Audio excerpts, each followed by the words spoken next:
stride, and flash, creating healthy weight across the lifespan since 2008.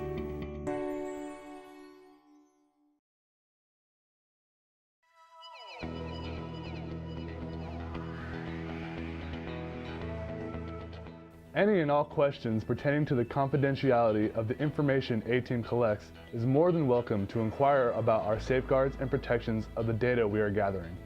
If at any time someone would like to know more about our confidentiality procedures, be ready and happy to explain how we conduct our research in a professional and secure manner.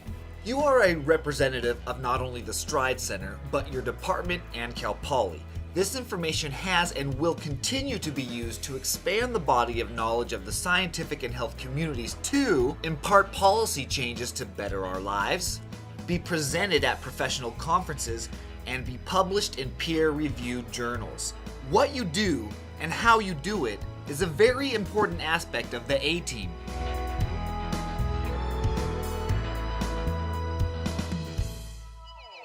A-Team values honesty, trust, and respect towards every participant we encounter. Our participants are essential for A-Team to perform its function, and these values uphold all of the work Flash produces. As part of the training requirements to be a research assistant on A-Team, you will or already have completed the National Institute of Health certification. This certification program, entitled Protecting Human Research Participants, will go into much more detail and history of why standards and guidelines are in place to protect the people who choose to participate in research. These same principles are used to guide our practices at non-research events, such as health fairs and community programs that A-Team also provides services to.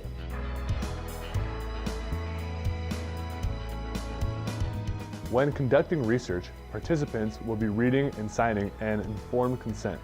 The testing procedures section describes what you specifically say to the participant.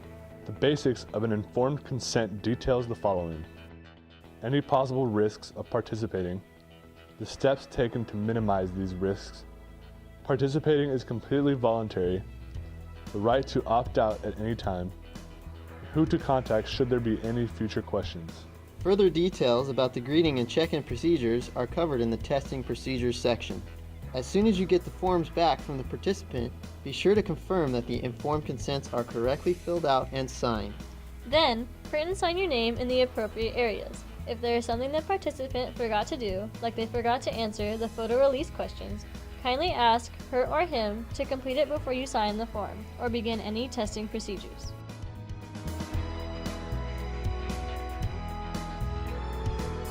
Even prior to participation, we keep identities confidential. This is most applicable to situations where you may be setting appointments or conducting promotional events. We are not to share the private information of even potential participants who have not yet had testing done. A good example of this is if you were in charge of sending out email reminders for scheduled appointments. If there are 5 people signed up for the 10 a.m. appointment time tomorrow for physical assessments, sending a mass email to everyone would be fine. But you must enter the email addresses in the blind carbon copy, or BCC field, for all of the participants intended to receive the reminder. This keeps the identities hidden of those listed in the BCC field from others in BCC, along with keeping them hidden from those in the CC and 2 fields. Should you be using them to CC a manager or leader to confirm the task was completed? During data collection, we are careful not to allow any personal information leak. We write the values onto the datasheet and show the participant their values, should they be interested. We wait to discuss them until the end of the testing session. If your participant has questions or asks what the values mean, inform them nicely that for efficiency and security of their information, that all values will be reviewed and questions will be answered at the end. At this time, it is important the results explanation process is conducted away from the computer checkout station, so the participant is comfortable that his or her personal information is not being overheard. And the computer checkout station is made available for the next A-Team member. There may come a need to get back in touch with the participant who has already completed testing. Anytime you contact a participant for follow-up reasons, make sure you are informative yet discreet with your email or phone communication. Keep in mind you may or may not reach the person you're intending to get a hold of, so state who you are, your affiliation, and who you're attempting to reach. If on a phone call they are not available, simply give the appropriate contact information and express it is important we get in touch. No further details should be disclosed.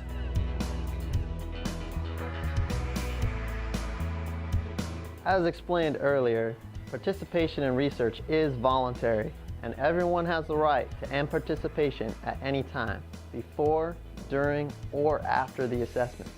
If a participant asks to opt out, ask if there is any way you can make him or her more comfortable with the testing by 1. Offering the participant an alternative A-team member to conduct any specific or remaining tests. Or offer him or her to set up an appointment with an A-team manager or PI to discuss any concerns. Never pressure or intimidate the participant. Always invite him or her to participate again in the future, and be sure to thank him or her for the time they spent with us. Also, participants may opt out of one or multiple specific tests as covered in the testing procedures section.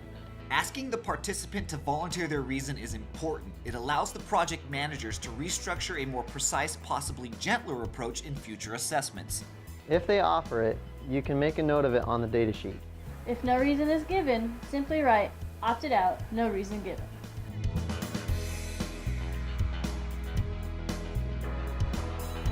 Procedures for data consolidation will be established by the data management leader.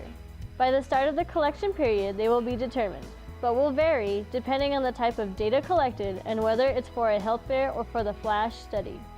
Usually, a person, specific team, or people will be responsible for ensuring the datasheets are collected at the end of the testing day. Specifically about the flash datasheets, they are kept inside locked file cabinets and rooms that are locked in the kinesiology tower.